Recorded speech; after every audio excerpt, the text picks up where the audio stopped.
Graça e paz. Amém. Juízes capítulo 5. Como nós vamos passar por todo o capítulo, eu gostaria apenas de ler o começo e o fim. O primeiro verso e o último verso. Juízes 5, a palavra do Senhor diz assim: Naquele dia, Débora e Baraque, filho de Abinom, entoaram este cântico. Verso 30, verso 31. Assim pereçam todos os teus inimigos, ó Senhor, mas os que te amam sejam como o sol, quando se levanta na sua força. E a terra teve paz durante 40 anos. Senhor, obrigado por tudo que o Senhor já tem feito. Nós queremos mais. Precisamos de mais, Senhor. E como salmista, erguemos o cálice da salvação para que o Senhor encha novamente, agora, enquanto nos aproximamos da Tua palavra, Senhor. Contempla a necessidade do Teu povo e fala ao nosso coração. Em nome de Jesus. Amém e amém. Às vezes, a indústria cinematográfica nos presta grande serviço. Quando eterniza certas histórias ou as torna disponíveis a um público bem mais amplo a partir de alguns filmes.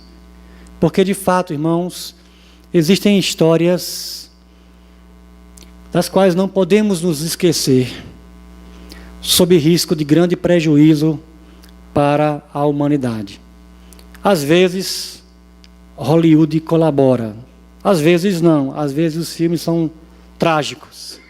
Mas às vezes são filmes que são muito bem recebidos pelo papel que cumprem de um ponto de vista social, de preservar para a humanidade lembranças que precisam estar sempre em nossas memórias. A Bíblia é, neste sentido, um pouco parecida. Nós temos inúmeras histórias do povo de Deus, do relacionamento de Deus com o seu povo, as intervenções de Deus, os atos salvíficos do Senhor. Intervenções estas que não se limitam ao que está na Escritura.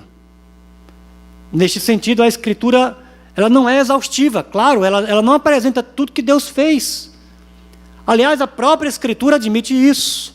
O apóstolo João, escrevendo o 4º Evangelho, disse que, se fosse escrever tudo que Jesus havia feito, não haveria no mundo lugar para tanto livro. De forma que o que nós temos na Escritura, e ela é predominantemente narrativa, ou seja, a Bíblia, em sua porção maior, ela é um conjunto de histórias, mais do que, por exemplo, textos lógicos ou textos argumentativos. A Bíblia é predominantemente narrativa, e Deus, em sua sabedoria, entendeu que essas histórias que aqui estão seriam aquelas que deveriam ser preservadas para o bem do seu povo. Tantas outras obras Deus realizou, mas estas Deus entendeu serem suficientes a nós para o conhecermos e termos um relacionamento salvífico com Ele. Diante disso, o livro de Juízes pertence a essa categoria de histórias que o Senhor resolveu preservar para nos fazer grande bem. Dentro desse livro, irmãos, está a história do capítulo 4. Nós fizemos menção ao capítulo 5, mas na verdade o capítulo 5 é um hino, é um cântico que resulta daquilo que Deus fez no capítulo 4. Só que para entendermos o que está acontecendo no capítulo 4, nós precisamos de todo o livro. Afinal de contas, o autor de Juízes, ele não escreveu o capítulo 4, ele escreveu a obra, ele escreveu o livro. Portanto, se separarmos o capítulo do livro, corremos sérios riscos de compreensão. E aí, quando nós buscamos essa olhada geral no livro de Juízes, existem alguns traços bem característicos próprios do autor, porque esses traços identificam a mensagem que ele quer comunicar. Um desses traços é como Deus escolhe usar pessoas improváveis. Por exemplo, Deus usa um homem canhoto. Hoje talvez nós não tenhamos muito preconceito com o canhoto. Eu ainda vivi esse preconceito, porque eu era canhoto de nascimento, mas aí a escola me induziu a ser destro. E hoje a coisa está mais amena, mas na antiguidade, irmãos, era um defeito você ser um canhoto. E aí, quanto mais preconceito nós criamos com certos tipos de pessoas, mais convidamos Deus a usá-las. Quanto mais nós concebemos pessoas como improváveis, mais Deus se deleita em usar essas pessoas. A semelhança, por exemplo, de Gideão, logo depois, menor da família, da menor das tribos. Improvável que Deus use alguém tão insignificante, de um ponto de vista social, como Gideão. E aí, essa categoria dos improváveis, daquelas pessoas que não dá para pensar em Deus usando, são pessoas encontradas como sendo os grandes servos de Deus, que Deus vai usar para livrar o seu povo, para trazer seu povo de volta a si. Agora, tem uma categoria, ou um grupo de pessoas, dentro destes improváveis, essa categoria não dá. Não dá para pensar em Deus usando estas pessoas. De quem estamos falando, irmãos? Das mulheres. Exatamente o que você tem no capítulo 4 de Juízes. Alguém poderia conceber várias pessoas que não poderiam ser usadas por Deus. Agora, mulher é a gota d'água. Ah, mulher é a gota d'água. Então são elas que eu vou usar. Veja bem, nós temos uma série de atos de libertação conduzidos, melhor dizendo, por homens. Agora, em nenhum desses atos, que foram atos de Deus, usando homens, há registro de um cântico no livro de Juízes. Nenhum.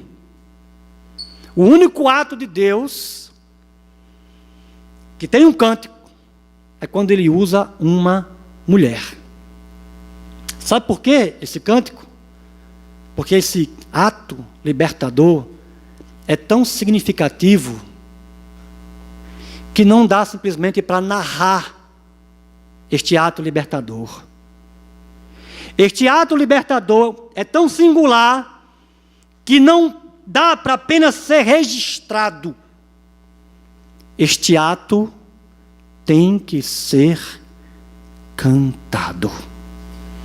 E quando você canta, a memória registra muito melhor aquilo que está sendo cantado.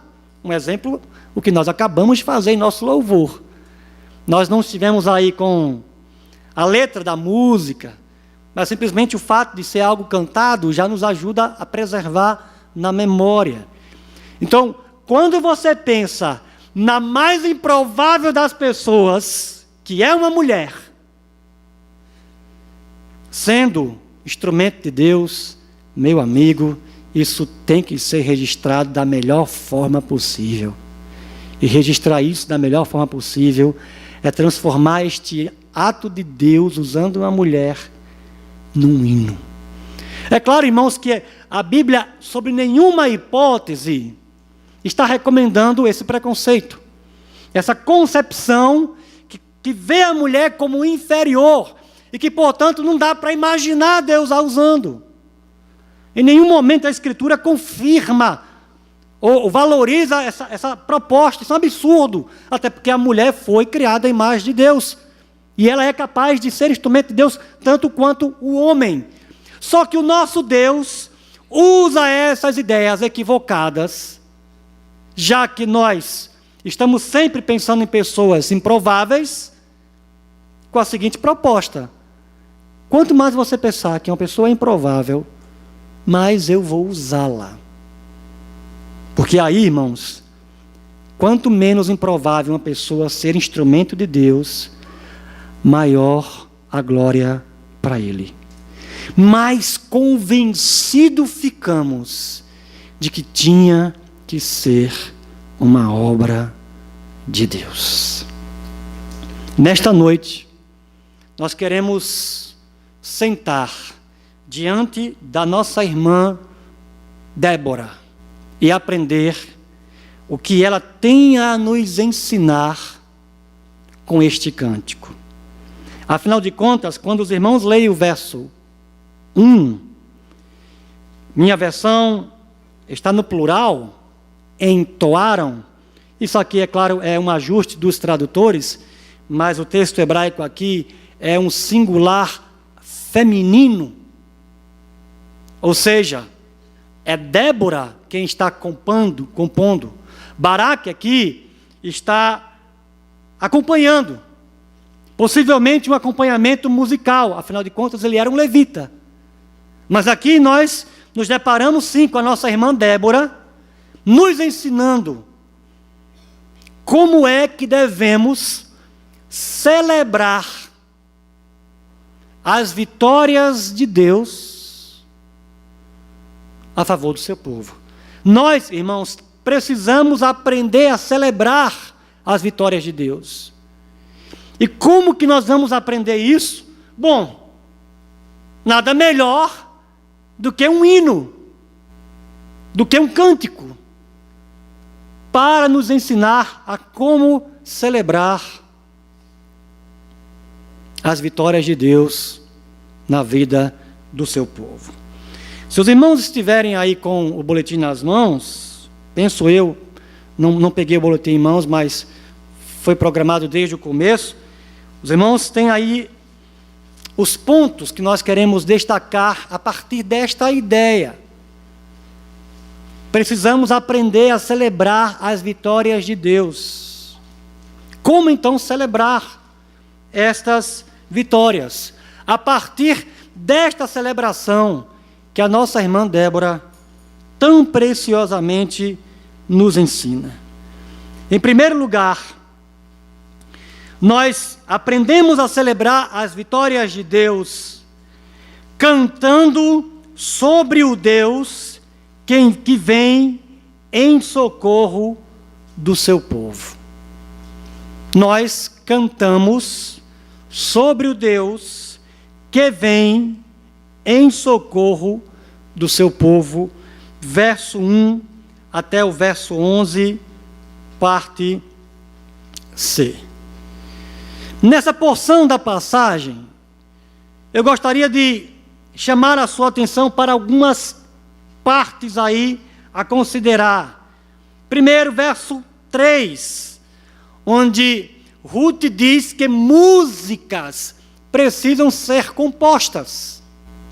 Deus precisa ser celebrado com música, a partir daquilo que Ele faz a favor do seu povo.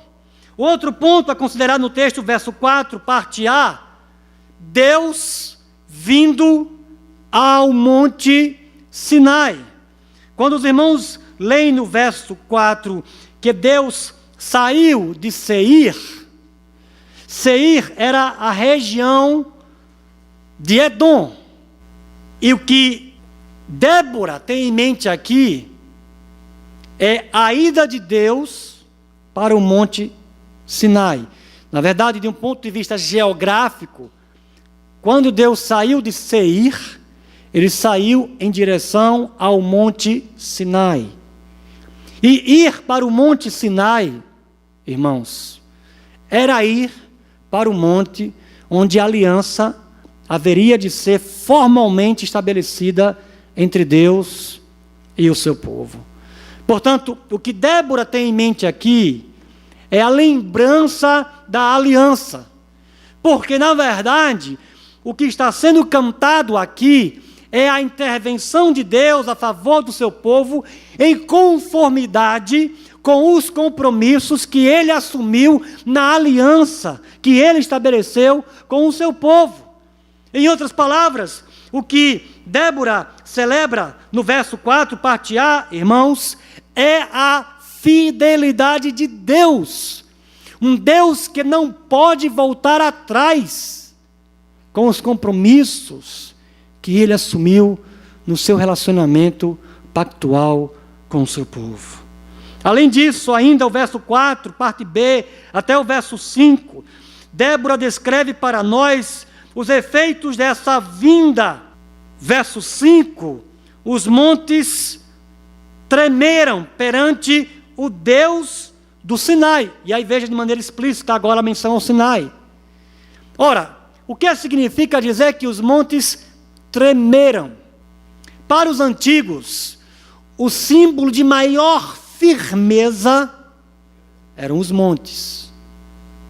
Daí que pensar em montes tremerem significaria dizer que o que era indestrutível agora está sendo abalado.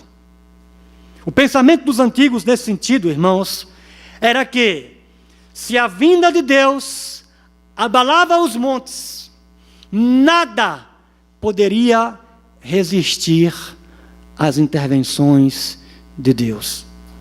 Mesmo um exército como este, de milhares de carros de guerra, quando o texto diz, em contraste com este exército dos inimigos do povo de Deus, que entre o povo de Deus não havia nem escudos. Não interessa. Quando Deus vem, as estruturas mais firmes que você puder encontrar serão abaladas. Verso 6 a 7, parte A, a situação precária na qual o seu povo se encontrava. As estradas estavam desertas e os que viajavam seguiam caminhos tortuosos. Quando nós olhamos, irmãos, para a situação da nossa cidade, nós ficamos cada vez mais apavorados, principalmente se você tiver o hábito, que eu não recomendo que você tenha, de ligar a televisão nos canais locais na hora do almoço. Porque a maioria dos programas são programas sensacionalistas, que acabam criando um certo terror na população. Agora, de fato, a coisa está ficando cada vez mais assustadora. Nós ficamos com medo de sair de casa. Algo parecido, irmãos, acontecendo na época dos juízes. As pessoas saíam meio que sem rumo. Não há trajetória segura. Para onde formos, corremos perigo de vida. Era esta a situação do povo de Deus. Já tinham desistido os camponeses de Israel. O que nós temos aqui é um povo completamente frágil e desprovido de recurso. Ainda nessa primeira parte, considere comigo ainda o verso 8. Quando escolheram novos deuses, a guerra chegou às portas. E não se via um só escudo ou lança entre 40.000 de Israel. Irmãos, tudo isso que estava acontecendo era por causa da deslealdade para com o Senhor. Se as guerras chegaram às portas de Israel, não foi porque Deus abandonou o seu povo, ou porque Deus é fraco e incapaz de proteger o seu povo. Simplesmente, aquilo estava acontecendo por causa da idolatria. Mas o que é que nós encontramos aqui, ao final de contas? E aí eu quero considerar com os irmãos 2 pontos a partir desses dados bíblicos considerados até agora. Primeiro ponto, a fragilidade de Israel. Aqui, irmãos, a situação se tornou irremediável. O povo de Deus não tem mais o que fazer. Se você ler o capítulo 4 e considerar a descrição do exército inimigo, carros de guerra, acabou-se.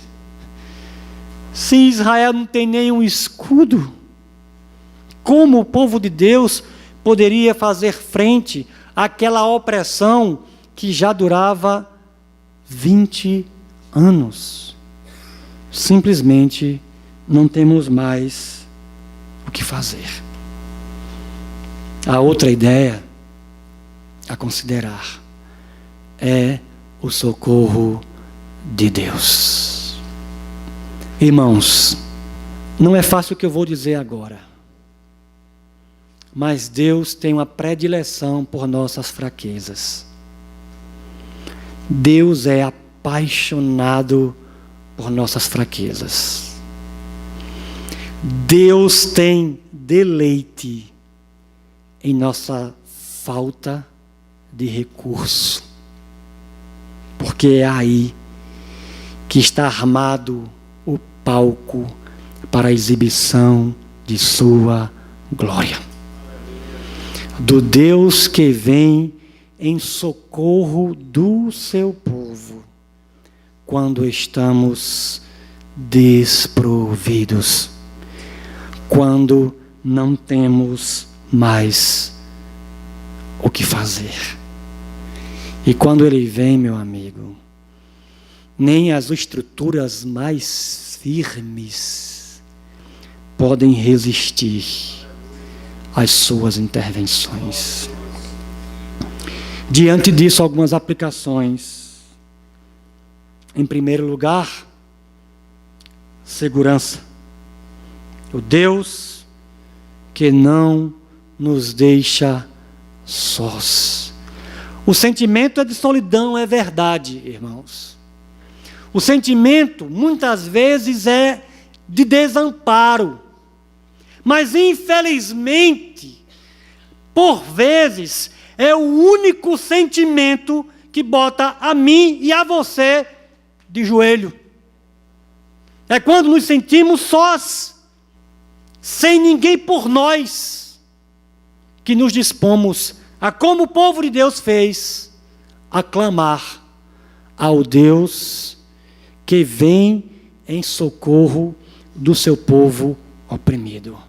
Portanto, irmãos, primeira aplicação, a aplicação da segurança. Você não está só em suas tribulações e fraqueza. Segunda implicação, a perseverança de Deus conosco. Via de regra, sabe o que é que eu e você fazemos?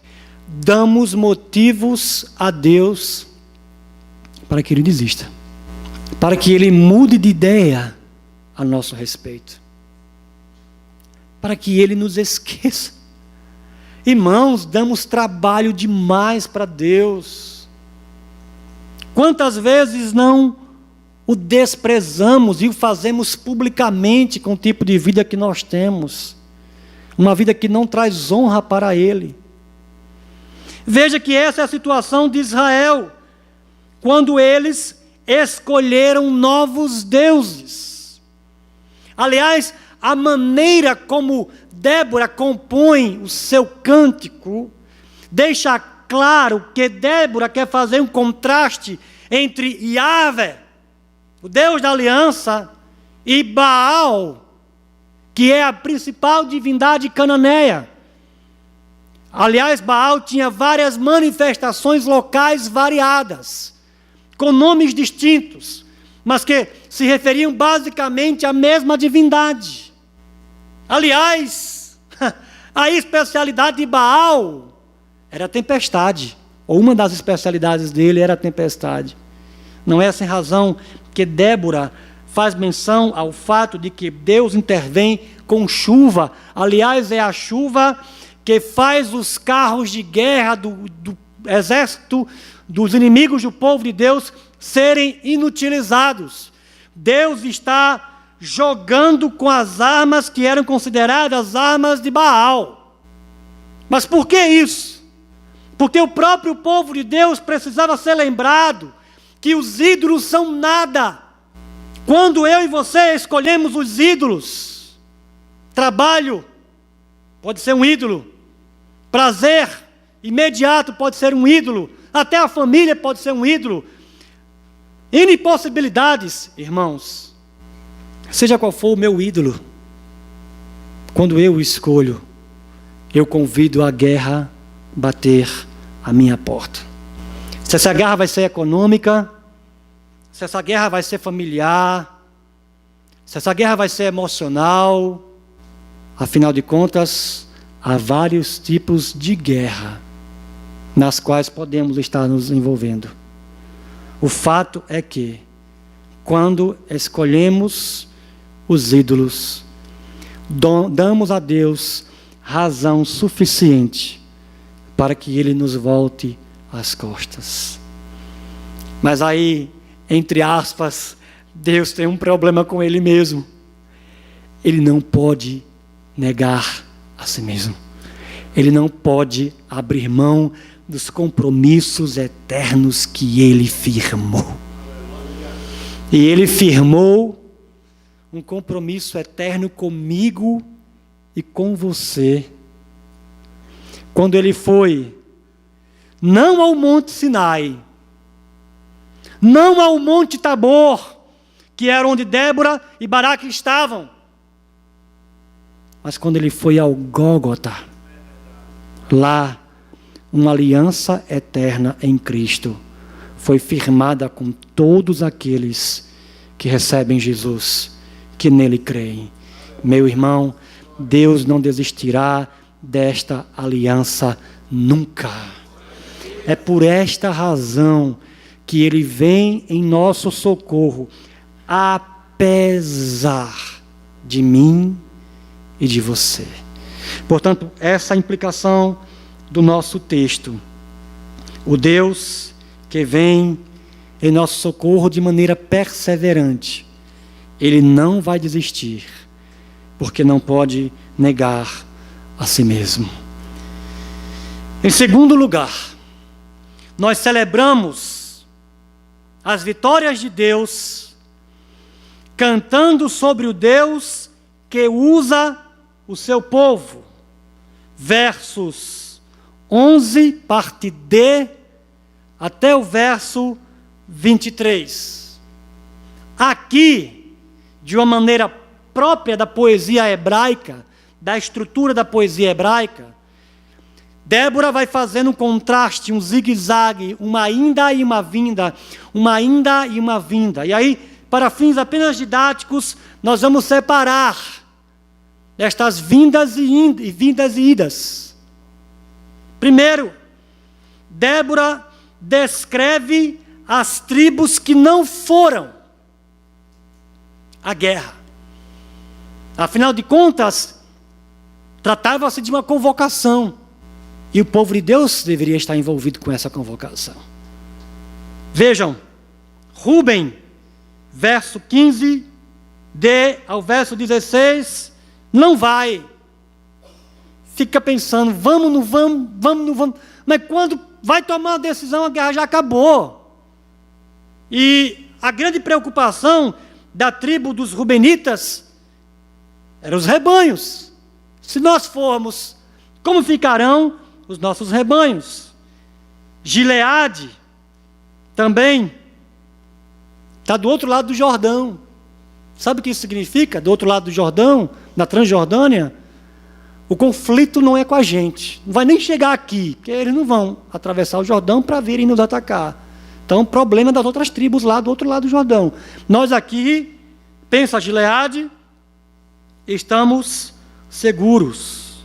Dan e Asser, verso 17, tem comércio.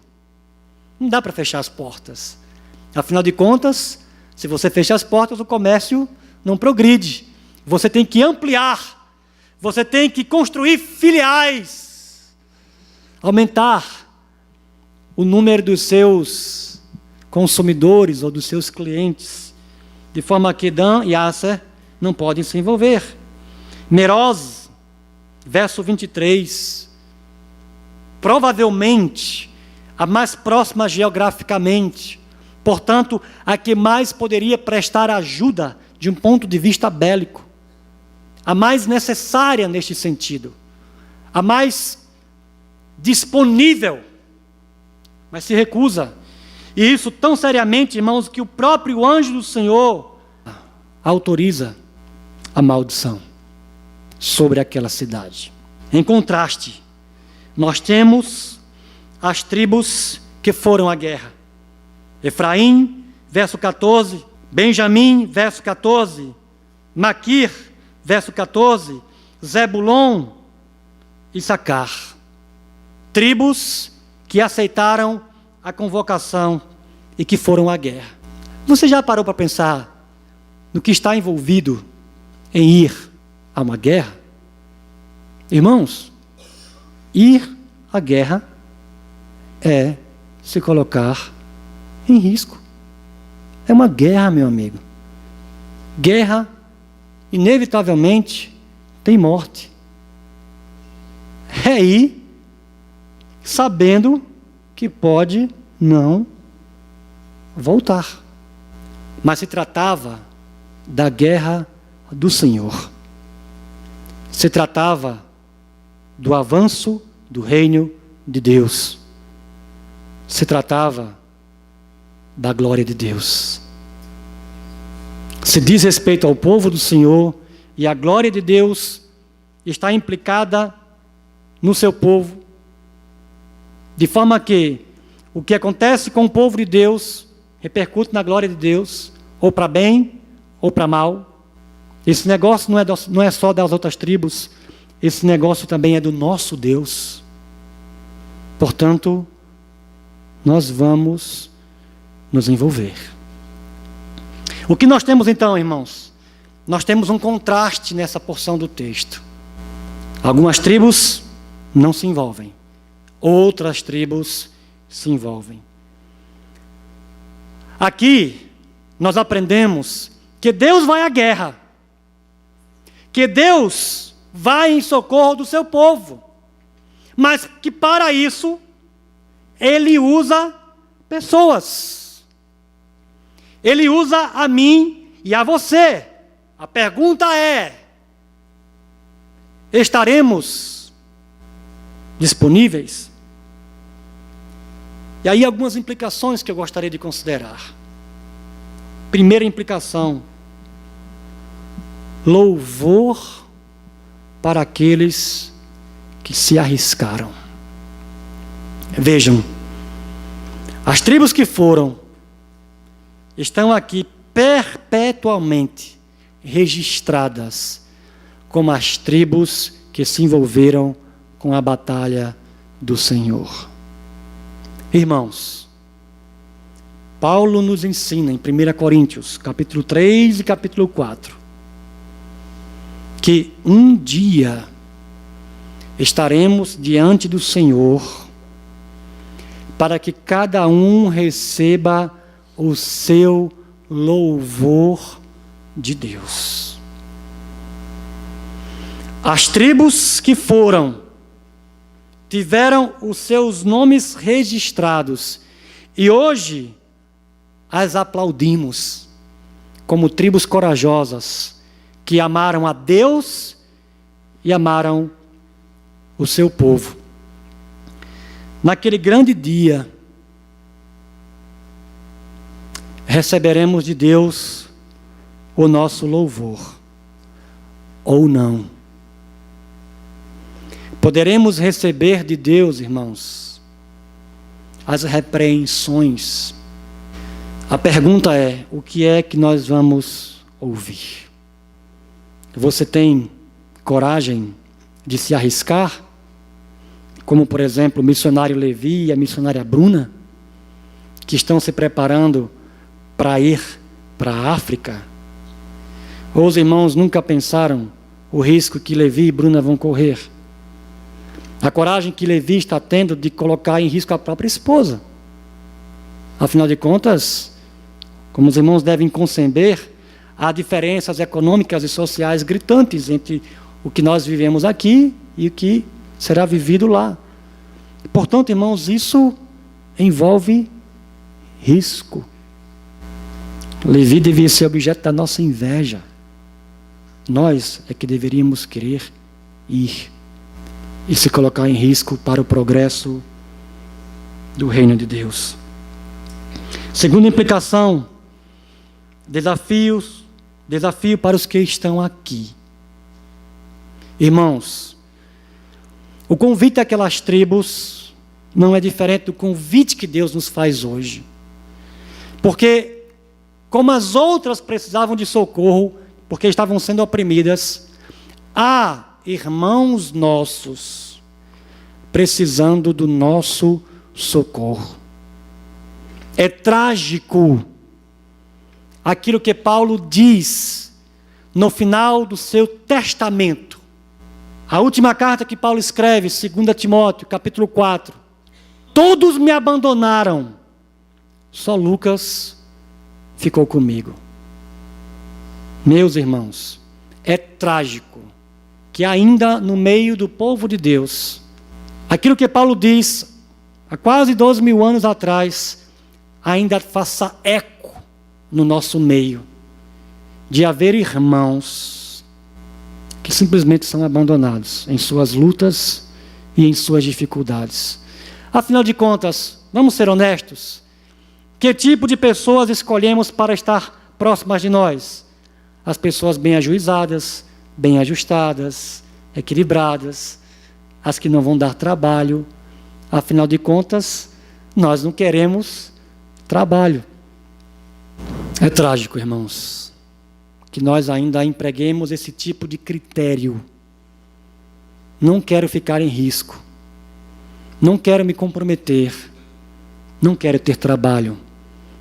Eu vou selecionar pessoas de quem eu estarei perto, porque estas pessoas equilibradas não me darão ou não me trarão nenhuma dificuldade para que eu esteja próximo delas como irmão em Cristo. Terceira implicação. Por que não vamos? Por que não vamos à África, irmãos, junto com Levi? Não simplesmente no sentido físico de viajarmos também, mas de apoiá-lo. Eu tenho minhas ovelhas, eu tenho meu comércio, eu estou muito bem na igreja presbiteriana do bairro dos Estados. O que está acontecendo na África não me diz respeito, não está me atingindo. Irmãos, os mesmos motivos que frearam as outras tribos de se envolver são os mesmos motivos que freiam a mim e a você de nos envolvermos com o avanço da obra de Deus, de nos envolvermos com aqueles que sofrem, daqueles que precisam da nossa ajuda e que Deus quer usar a mim e a você para socorrê-los. Portanto, pergunte a si mesmo, qual é o seu rebanho de ovelhas? Qual é o seu comércio? Qual é o seu conforto? Qual é o seu motivo, meu irmão, que você entende ser suficiente para que você cruze os braços diante de tanta necessidade do avanço do reino de Deus, do Deus que vai agir usando a mim e a você? Por fim, em terceiro lugar, nós aprendemos a celebrar as vitórias de Deus, cantando sobre a salvação de Deus nos mínimos detalhes. E aí, versos 24 a 30. Que Jael seja a mais bendita das mulheres. Jael, mulher de Eber, o queneu. Seja ela bendita entre as mulheres que habitam em tendas. Ele, Cícera, capítulo 4, pediu água e ela lhe deu leite. Numa tigela digna de príncipes, trouxe coalhada. Ela estendeu a mão e apanhou a estaca da tenda. E com a mão direita, o martelo do trabalhador. Golpeou Cícera, esmigalhou sua cabeça, esmagou e traspassou suas têmporas. Aos seus pés, ele se curvou, caiu e ali ficou prostrado. Aos seus pés, ele se curvou e caiu. Onde caiu, ali ficou morto. Pela janela, olhava a mãe de Cícera. Atrás da grade, ela clamava: por que o seu carro se demora tanto? Por que custa chegar o ruído de seus carros? As mais sábias de suas damas respondiam, e ela continuava falando consigo mesma: estarão achando e repartindo os espojos? Uma ou duas moças para cada homem, roupas coloridas como despojo para Cícera, roupas coloridas e bordadas, tecidos bordados para o meu pescoço, tudo isso como despojo. O que é que nós temos aqui, irmãos? Mais uma vez, contraste. Contraste entre duas mulheres. Jael, a mulher que Deus vai usar para matar o grande inimigo do seu povo, e a mãe de Cícera, que nem nome recebe na narrativa. Uma forma bíblica de indicar o seu desprezo. Ela não tem nome. Ela é mãe de Cícera. O que é que nós encontramos aqui? Nós encontramos uma mulher leal à justiça. Jael. Talvez você olhe para o texto com o nosso olhar pós-moderno, cheio de direitos humanos na cabeça, e pensemos: que coisa grotesca. Como é que o texto bíblico pode ter uma coisa assim, sendo elogiada?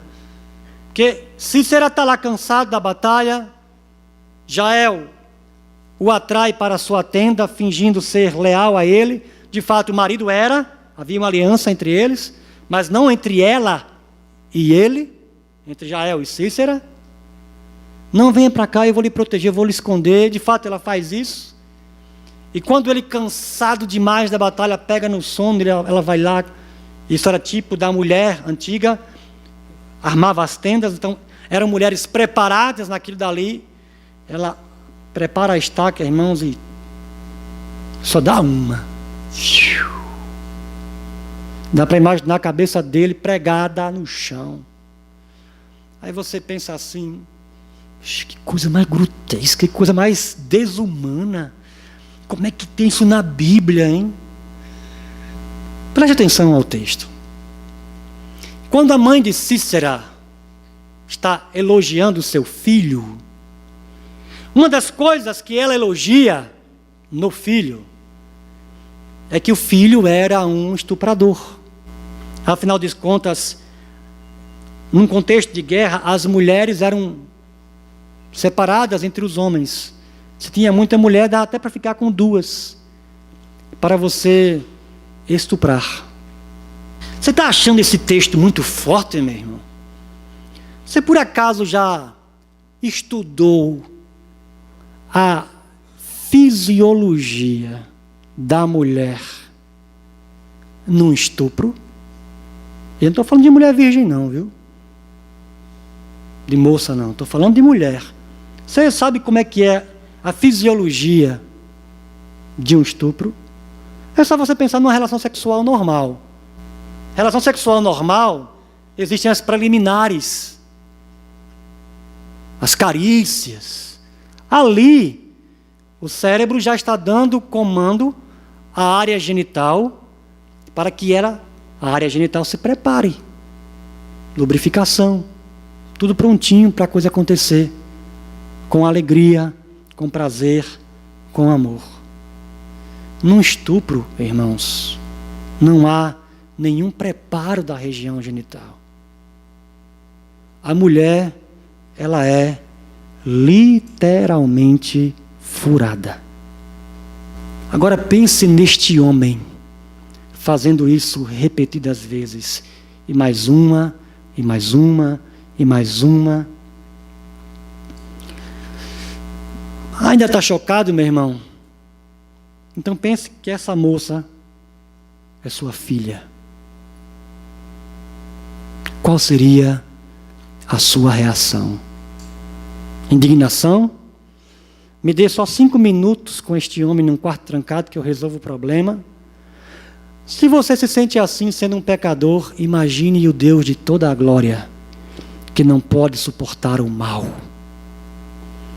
Exatamente o que nós estamos vendo aqui, irmãos, é a lei da semeadura. Aquele homem que literalmente furou tantas mulheres, vai morrer furado por uma mulher, porque o castigo é proporcional à transgressão. O texto, sim, elogia Jael, porque ela é um instrumento de Deus para o juízo daquele homem tão terrível. Em contrapartida, você tem a mãe de Cícera, que não só elogia o filho, como está esperando ganhar com toda aquela injustiça. Afinal de contas, haverá roupa nova para aquela mulher. Essa mulher que espera ganhar, lucrar, se embelezar com a miséria alheia, terá a pior das notícias: a morte trágica de seu filho. O que nós temos, portanto, irmãos? Nós temos o contraste de duas mulheres, uma leal à justiça e outra que lucra com os ganhos da injustiça. Mas não é só isso que o texto faz para nós.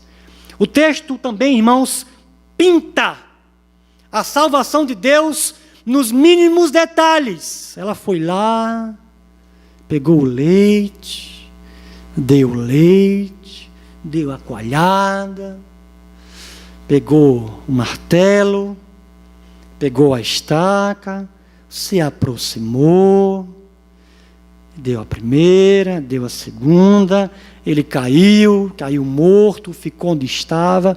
Veja que o texto vai se prendendo aos detalhes.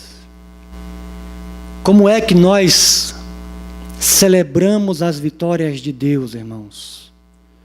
Considerando os detalhes. Permita-me fazer isso agora num texto de Colossenses.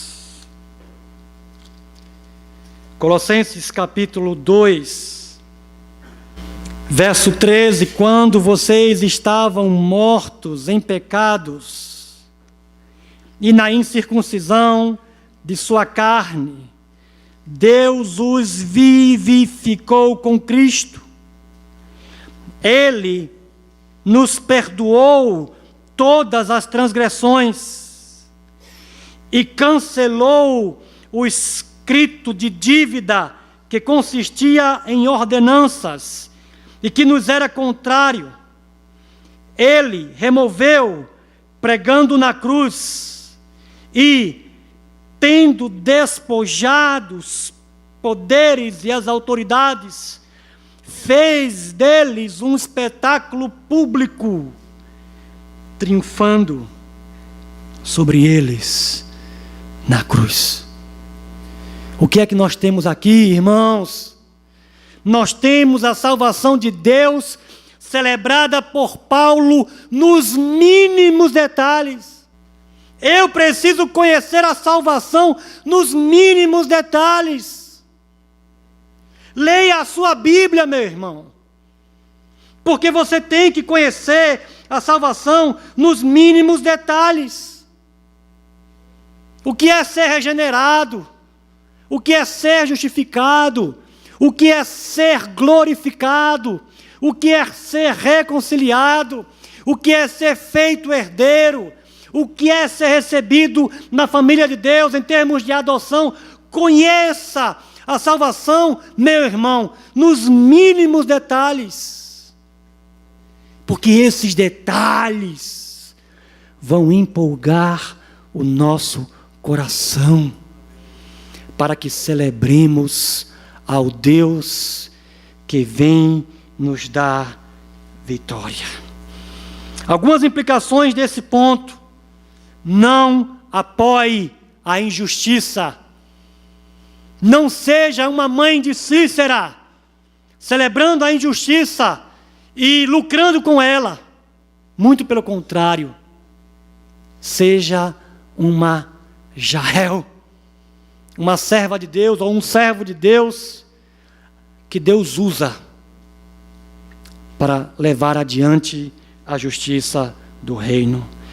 Conheça e saboreie a salvação. Mantenha um diário. Aqui, irmãos, nós temos um hino. Não dá para esquecer o que Deus fez através de Débora. Tem que ser celebrado, tem que ser cantado, tem que ser registrado, tem que ser lembrado. Sugestão: mantenha um diário das intervenções de Deus ao seu favor, a favor do seu povo. Por fim, concluindo, verso 31. Nós cantamos sobre o Deus que há de consumar o seu reino. Irmãos, as vitórias que Deus nos dá nesta vida são prévias do reino. Se você achou a vitória que você recebeu boa, isso é só o começo. Isso é só um pequeno gosto do que está por vir. Sendo assim, verso 31 nos ensina a orar. Ore pela vinda do reino de Deus. Cada vitória, irmãos, que Deus nos dá, deve ser no nosso coração, ou funcionar no nosso coração, como um incentivo. Venha o teu reino, Senhor. Ore por você. Ore pelo povo de Deus. Afinal de contas, irmãos, nós corremos o nosso risco. A semelhança de Israel, existem os balaíns de hoje, os ídolos que buscam nos seduzir. Há irmãos e irmãs precisando do nosso socorro espiritual. Socorro este que nós oferecemos através de oração. Por fim, o desafio: amar os deuses ou amar o Senhor que nos é leal. Este cântico, irmãos, também funcionava como um desafio para o povo de Deus. Afinal de contas, diversas vezes no livro de Juízes, qual é a sequência? Deus livra, o juiz morre, o povo peca, vem a opressão, o povo clama, Deus envia o libertador e dá vitória ao seu povo. Débora conclama o povo de Deus a dar um basta neste ciclo de pecado e de deslealdade. O desafio para nós hoje, irmãos, é o mesmo. Se Deus é assim tão maravilhoso, tão leal, Deus sempre presente, socorro presente na angústia, será que Ele já não deu inúmeras provas que evidenciam que Ele é digno de nossa lealdade e que só dele precisamos? Será que Ele não já provou o suficiente, irmãos, em particular na cruz, que nenhum outro ídolo pode fascinar o nosso coração, se o amor de Deus já nos conquistou na cruz? Vamos orar.